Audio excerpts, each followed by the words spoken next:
जी प्यारे भाइयों, तकरीबन यहाँ से हमने सफ़र शुरू किया जी, यहाँ से। और यहाँ जी दर्दनाक कहानी है। 1 घंटा इंतज़ार किया हमने पूरे, हाँ 1 घंटा 5 मिनट, हाँ। और ये अब हमारा केबल कार आ रहे हैं और हमें हिदायत की गई कि आपने सेकंड में बैठना है, केबन में, सेकंड केबन भी जो है ना बैठेंगे जी। केबल कार वो पहुँच रही है जी आप लोगों के सामने। और यहाँ पर जी बाकायदा हमें बार बार ये कहा जा रहा है कि जी आप तो मंडी वाले हो, आप इधर क्या कर रहे हो? तो क्या मंडी वालों के पास दिल नहीं होता यार? अर्शद साहब तो मंडी वाले नहीं है ना, बागात वाले हैं।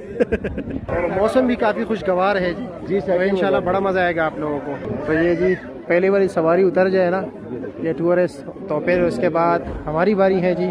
हमारा सेकंड केबन है, फर्स्ट वन इस लाइन वालों का है जी, हमारा सेकंड वन है, ठीक है जी।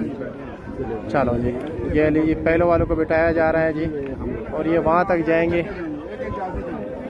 आराम और सुकून के साथ, आराम और सुकून के साथ जी। और अब जी हम यहाँ पर बैठेंगे जी, आगे जी, आगे आपकी तरफ आ रहे। चलो जी, सुकून के साथ, सुकून के साथ, सुकून के साथ। आओ जी, आओ जी, आओ जी, आओ जी। चलो जी बैठ गए हम। वीडियो बन रही है जी, ऑटोमेटिक वीडियो।